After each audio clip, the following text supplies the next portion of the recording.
शराब यहाँ पे आना गलत बिल्कुल है, क्योंकि यहाँ जो है मुसलमानों की मेजॉरिटी में हम हैं। हमारा बगल में छुरी, आज तक उन्होंने वही काम किया है। शराब के ठेके लाने वाले कौन है? वो भी तो एनसी। देखो, जब से इन्होंने ये नकली हुकूमत यहाँ पे बनाई, तब से गरीब मजदूर किसान वो तो परेशान है, वो दरबदर है।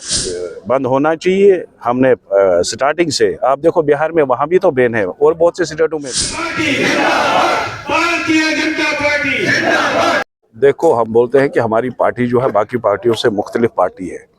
हमारी पार्टी में हर 3 साल के बाद नए इलेक्शन होते हैं और नए जितने भी प्रेसिडेंट होते हैं, बूथ प्रेसिडेंट से लेकर नेशनल प्रेसिडेंट तक, वो नया बनता है। पिछले 3 महीने से हमारा इलेक्शन चल रहा है, जिसमें हमने मेंबरशिपें की, उसके बाद में हमने एग्जीक्यूटिव मेंबर्स बनाए, बूथ प्रेसिडेंट्स बनाए, कॉन्स्टिट्यूंसी प्रेसिडेंट्स बनाए, और आज डिस्ट्रिक्ट प्रेसिडेंट हमारे जो है वो बन गए हैं। उसी को आज हमने यहाँ पे अपने बारामूला डिस्ट्रिक्ट में जो हमारे नए डिस्ट्रिक्ट प्रेसिडेंट गुलाम हसन डार साहब बने, उनको वेलकम किया, उनका खुशामदीद किया, और उनको आज से वो अपना काम जो है वो शुरू कर रहे हैं।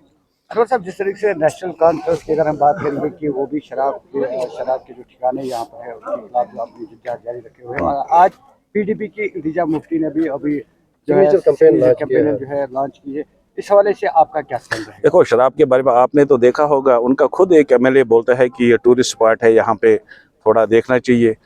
एनसी ने आज तक वो बोलते हैं मुंह में राम राम बगल में छुरी, आज तक उन्होंने वही काम किया है। शराब के ठेके लाने वाले कौन है? वो भी तो एनसी के ही है। आप देखो, फारूक साहब की हुकूमत में ही पहली बार यहाँ लाइसेंस दी गई शराब की। आप देखो, बीजेपी की दौर हुकूमत में पूरे देश में आप देखोगे बहुत से स्टेट ऐसे हैं जहाँ बिल्कुल शराब बेचना बैन है। तो मुझे लग रहा है कि देखो, ये शराब यहाँ पे आना गलत बिल्कुल है, क्योंकि यहाँ जो है मुसलमानों की मेजॉरिटी में हम हैं, तो हम भी इसके खिलाफ हैं। और मुझे लगता है कि ये खाली धोखा देंगे। अगर इसको बंद करना है तो बीजेपी ही इंशाल्लाह ज़रूर इसको बंद करेगी। तो आपका स्टैंड है इस पे कि ये बंद होना चाहिए? बिल्कुल, इसमें बंद होना चाहिए। हमने स्टार्टिंग से आप देखो, बिहार में वहाँ भी तो बैन है और बहुत से स्टेटों में बैन है, मगर इनके बोलने से बैन नहीं होगी। आपको पता है, इन्होंने जो वोट मांगने के टाइम पे क्या बोला, 370 वापस हम लाएंगे, उस पर वोट किया। आज देखो, आज उस पर बात ही नहीं हो रही है। इनकी बातें जो है ये अपनी खुद को जिंदा रखने के लिए ये सब चीज़ें कर रहे हैं। ग्राउंड में तो ये 10 पैसे का काम नहीं कर सकते हैं।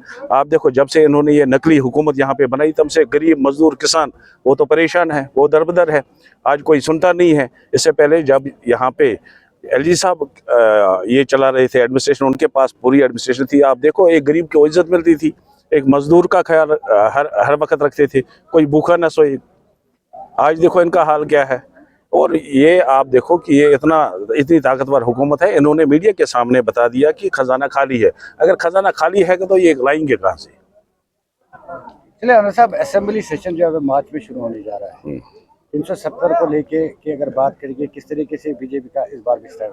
देखो, हमारा मिशन था 370 को ख़त्म करना, वो ख़त्म कर दिया। 370 इन लोगों के लिए था, इनकी कुर्सी के लिए था। आम गरीब को उससे कोई फ़ायदा नहीं था। आपने देखा, फारूक अब्दुल्लाही ने तो हाल ही में जम्मू में वो लोगों से बात जब की, उन्होंने बताया ये 370 जो है वो डोगरों के लिए था।